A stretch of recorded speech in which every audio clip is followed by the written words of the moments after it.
I don't know why, but for very strange reason, Twitch recommended me to stream this game. Then I came across the video why Nikke is massive success. Is this actually some Guna game with like a really deep and profound story, or like what is the catch? Why is Nikke a massive success? With only one previous major project under their belt, Shift Up is a Korean game studio that rose from the shadows to great heights. Okay, like hearing it's Korean game, I guess like the gear is gonna be a little bit grindy. Am I wrong? Previously a relatively unknown team, now competing with the likes of Hoyoverse games, and even at its peak, surpassing Honkai Star Rail's monthly revenue. The question is, what exactly went right? Let's take a look beyond the eye candy, beyond the exhilarating one-handed gameplay, and find out why this game. I swear to God, like, I don't know, like, what's wrong with my hand, but, like, sometimes when I pause it, it's just by accident, I swear. Like, now I kinda understand, like, what is the catch, like, why this game is, like, really appealing. If you look at the equipment, you definitely have to grind the gear, skills, and some, like, cube, also leveling up the characters. Well, and the design is maybe like a secondary. For seemingly degenerates, is able to compete toe-to-toe with the highest grossing gacha games on the market. Is this like a shooting game? And today, let's find out. This actually looks fun. From the perspective of outsiders, you may think Nikke looks like your typical harem waifu collection sim. And while that's mostly the case, there's actually a pretty good game underneath. Let's start from the beginning. How was the game initially marketed? Well, after some time in early access, the game launched on November 4th, 2022. During its first month, according to Pocket Gamer, the game grossed a total of $70 million. That's actually crazy. For a new IP by a relatively unknown studio, this amount puts it on the same level as Genshin, which is not bad at all. So how did they market the game to get this much success at launch? Well, the way they did it was interesting. It's very clear at first glance. Launch. Well, the way they did it oh my god, let me see it. Not gonna lie, this is probably the funniest ad and probably the most relatable. I mean, I would love to see the entire ad. It's very clear at first glance. That's kind of crazy. It's not even trying to hide its heavy focus on fan service, to the point where you wonder if they were self-aware. There were memes spawning about its concept. I'm coming. You got popular online influencers checking it out. So yeah, I mean, if they want to sponsor me to play that game, I'd rather get paid than do it for free, but even then I might still do it. There was an ad for the Thai audience that was promptly taken down for being too, on the nose. They said the player base complained since they thought it was too rude to portray a fan of the game like this. Are they wrong? I mean, obviously not everyone is gonna look like that, but let's be real, like, we kinda know what, you know, audience is pretty much targeted. I don't know, like, I found it, like, really smart and, like, very funny ad, like, I don't know, maybe the world is too sensitive now. Taking down the ad was a travesty, and that this is peak marketing. I love it when companies don't take themselves too seriously. I'd rather have something like this than ads that feels out of the touch. Yeah, this is probably, well, like, one of the most base comments. Self-aware of who its audience is, and is not afraid to show it. Please don't let me down. Anyways, despite all that, it got the ball rolling. It got people talking. Guys, should we play it? If you guys gonna be interested, leave this video a like. If we're gonna get plenty, I will literally stream this game. Obviously for the story, of course. I took a look and tried it out, as the sexual innuendos were so ridiculous that I just had to see the game that everyone was talking about. It had a strong player base. This looks actually fun. But just because it's successful at launch, it doesn't mean much if the game dies off soon after. The next step is to use the money to make the game better and retain players. Now before I continue, I do want to clear up a misconception that you may have heard if you never played it. Is that the game is only selling because of its sexual themes. This is false. No, it's because of the shooting, but you can actually see like the asses like all around, so I guess they found best of the both worlds. Plenty of gacha games fail because gameplay or another aspect of it doesn't hold up. It's a gacha game. You still have to make the game portion of it. I'll save this topic for a future video, but just making attractive characters is not going to work. You'll still like seeing this character multiple times within like 2.5 minutes or like 3. Is this like the most desired character? Work. You'll still need a good game beside it. Many longtime players will say that it's the many other elements of the game that keeps them playing. It's either the lore, the story, the gameplay, and so on. which is what we'll talk about next. So what did they do to retain players? Well, one of the first was that even at launch, they already had a lot of quality of life features like deploy all for the daily expeditions, quick battling to save time, and fairly generous rewards. The story was also off to a good start.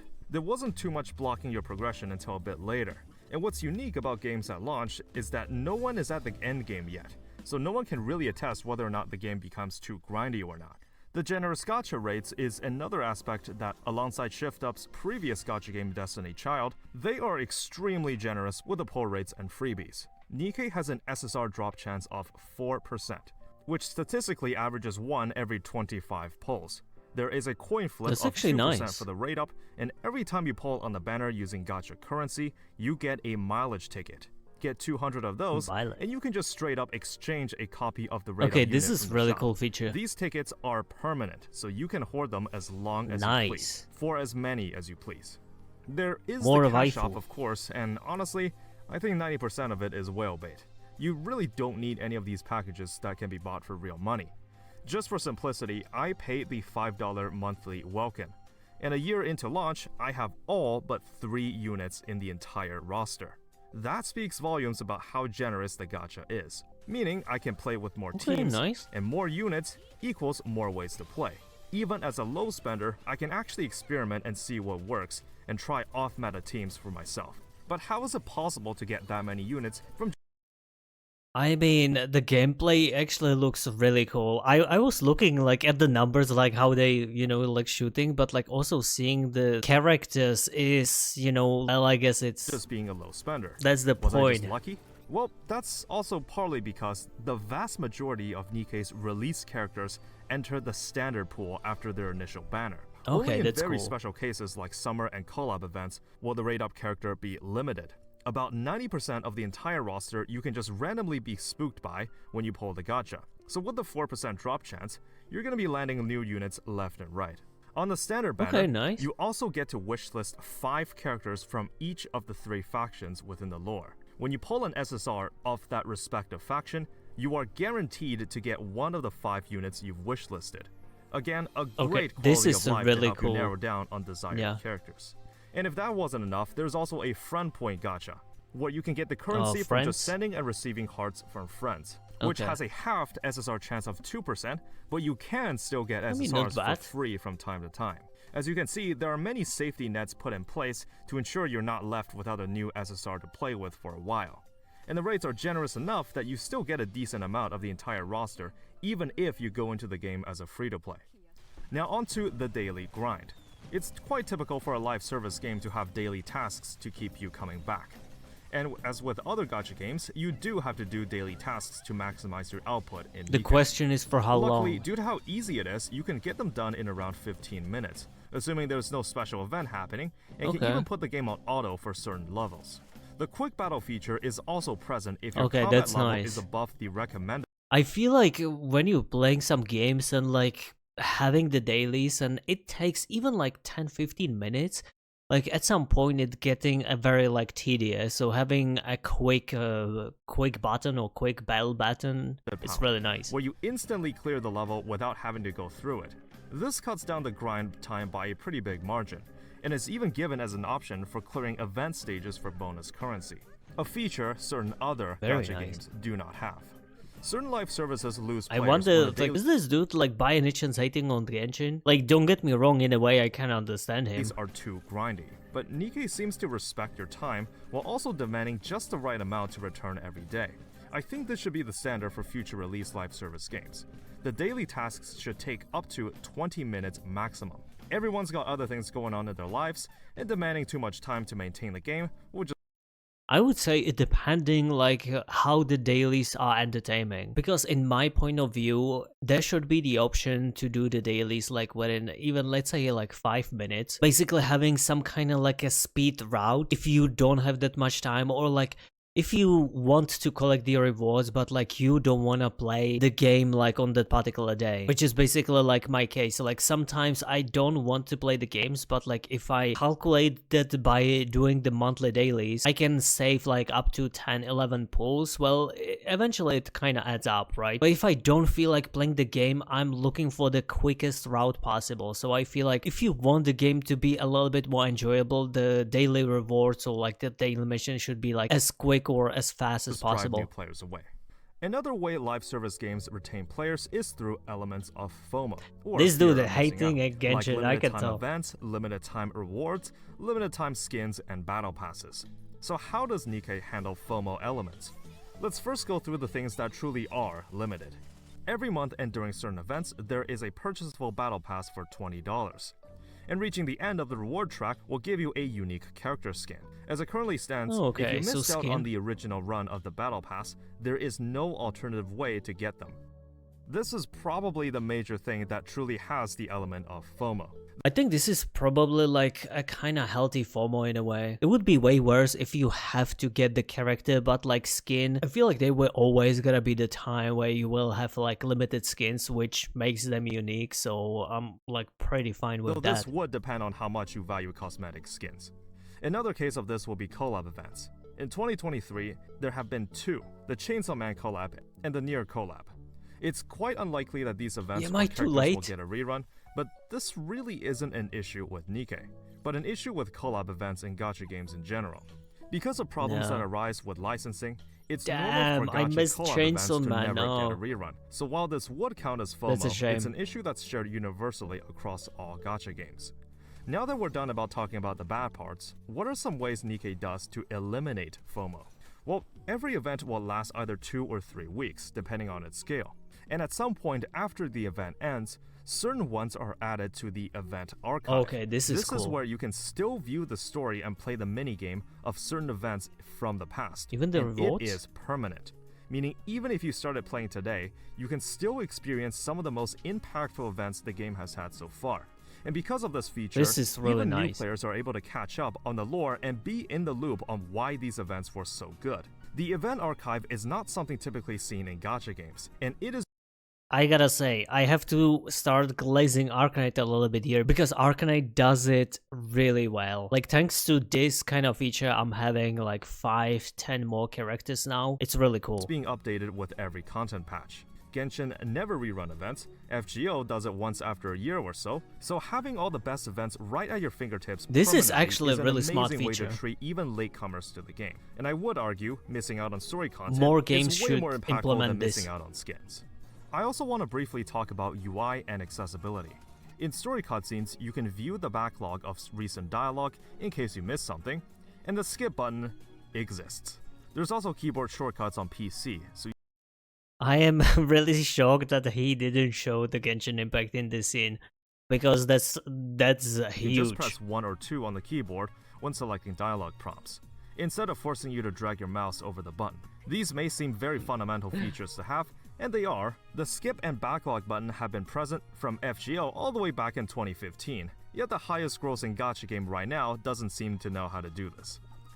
The game no, they know how to do that. They just doing it intentionally, which is low-key the biggest issue with the Genshin for me specifically. Because even though I also had time-gated ascending materials for like normal ascension, I could kind of like close my eye when it comes to this one, but like not having the skip button, and I have to go through literally everything. It's just tedious. It's really annoying, especially when I want to experience just a gameplay, but I have to go through like a bunch of dialogues, monologues, and like half of them are not as important or like insightful or interesting. Guild reset modules from time to time, where you will get refunded all the materials put into a unit's skill, in case you want to respec it into something else. You can also reset a unit's levels with a tiny bit of premium currency. The passive resource building up only completely fills up after 24 hours, and even lets it overflow for a bit after that, so you only have to log in once a day to maximize your output. The icing on top, you don't actually have to level every character you get. With the synchro device mechanic, you just have to level 5 units, and everyone else placed into the device will automatically sync their level to the 5 units. I actually wonder like how many characters are there in the game. It feels like there must be like 100 plus at this point, so leveling up them individually. You can also view past story cutscenes, listen to the game's OST, which absolutely slaps by the way, and also set a music track on your main lobby screen. Oh, nice. As with any successful gacha game on the market, getting to the late game will unlock challenge content and other modes to test your skills. The game may have just started out as an idle game, but the mechanics and team building can get complex, where late game levels will demand manual play and understanding of the level structure or bosses.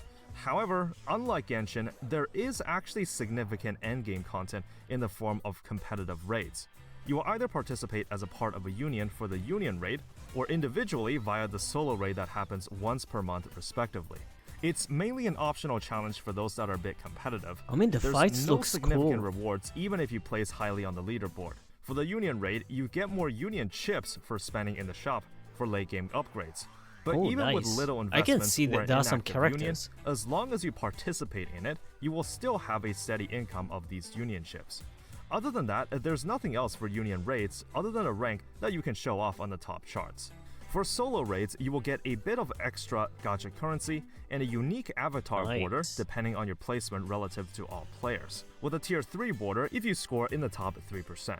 It's actually surprisingly quite doable if you've been playing for long, as the casual players vastly outnumber the whales, though they are the ones funding this game. Just a subtle incentive to participate in raids, but nothing too significant. The gacha currency you get are pretty negligible, and you can still get something even for just participating in it. Another mode of competition is PvP. Oh but boy. unlike normal gameplay, There's gonna be whale you can't control anything, well. so it's mainly a mode for whales. Yeah. From PvP, you can get arena tickets as a currency and a tiny bit of gems, which can be used to buy certain upgrade Oh, materials. gear. But again, if you participate in it at all, you'll be swimming in these tickets. You do not get anything else for ranking high in PvP other than flexing. One of the major reasons That's I cool. decided to stick around was because the developers are very communicative with the player base, and they're quite generous in that regard, more so than any previous gacha games I've played. Here are some examples. During the announcement of the first anniversary of any gacha game, you would expect that the team behind it would be a bit Tenpool. more generous in terms of rewards to celebrate this occasion, and to 20 incentivize pool. players to stick around or get Wait a minute, this is Arcanite. Well, okay, I see. others to return. While the Genshin community had to do a bit of trolling for them to shell out a total of 20 pulls, can you take a guess on how many pulls Nikke gave? 50. Was it 30? 40? It's gonna be 50? 50. How about 106? In addition to releasing a lore-heavy 3-week Okay. event, new main story mode chapters, That's actually they also insane. gave out a max limit broken welfare SSR unit. Now that's how you do an anniversary. I was Every gacha games, please take a note. originally thinking, well, if they're being so generous, isn't it a possibility where they run out of money? Well, no, because during that month, the game reported record profits. In fact, this was the month where they surpassed Star Rail. It's almost as if you treated the player base well, then they will treat you well right back. Well, This shocking. level of generosity Someone is finally also figured accompanied it by out. their willingness to respond to player feedback. And here are some of the examples during its first year. We heard you like this minigame in that last event, Yo, so this we're gonna looks add cool. it as a permanent mode. We heard you were a massive Makima simp, so we made an alternative skin to remove her coat. We heard you said this new character is weak, so here's a buff to make her one of the most broken units in the game. We know you may want a specific character, but RNG has not been favoring you. So here's an SSR selector that you can just straight up choose to get a specific 5-star in the standard banner. I myself Is there gonna be like second or the third anniversary anytime soon? That would be literally the best for me, like the best start with the game. is okay with putting money into the game every now and then, because Ooh. unlike the developers of FGO, I know that the money is being put to a good cause. During the initial run of the first Christmas event, it was not voiced. However, 1 year later, when they added it to the event archive, they went ahead and voice acted it. Oh, They nice. didn't have to do that, yet That's the very team nice. seems to surprise me at every turn. There is also a pseudo roguelike challenge mode in beta right now that allows you to enable certain difficulty modifiers for additional rewards. At times, they just randomly throw out 10 summon tickets at you for being nominated for some kind of reward. There is a lot of communication that happens between the team and the player base, and this amount of overwhelming support from the players is not just something you see very often. And because of all these factors, ShiftUp has gained a lot of goodwill from the community, and the relationship they have with the player base is quite close-knit. When I invest in a piece of media like a TV show, hobby, Community, or game, how okay. the community treats each other can also impact my enjoyment of that piece of media. Now I Before understand. Nikke, I tried making Genshin content, and while I did manage to get somewhere there, making Nikke content just felt more satisfying. On some of my Genshin guides, I pinned a comment asking if anyone knowledgeable about the meta to privately reach out to me to correct I any can already mistakes I see the made. outcome. And after tens of thousands of views, nothing. Zilch. Shocking. But when I reached 1K subscribers on the Nikke channel, I had 2 people in the community reach out, offering their congratulations and invitation to participate in their event. Genshin has a much bigger fanbase, but your input feels like nothing but a drop of water in a pond. The community for Nikke is certainly not as big as Hoyoverse's, but it feels like your voice matters more, and word gets around faster about who you are. I think that's as a way more creator. important. And it makes me feel rewarded for making content on the game. Yo, I these started out on thumbnails YouTube looks 3 years crazy. ago covering an indie game called Dead Cells. Again, a very close-knit community with a supportive fanbase. And I was happy to continue to make content for it. The quality of my videos are the exact same for my Nikke and Genshin channels. But how is it that even with a smaller community, I was able to reach twice the amount of subscribers versus my Genshin channel? The comments I get on my Nikke videos barely have any nitpick, and even when it's pointing out a mistake, it's usually done quite constructively. There is a reason why I put 800 hours into Deep Rock Galactic, and the supportive fanbase is one of those reasons.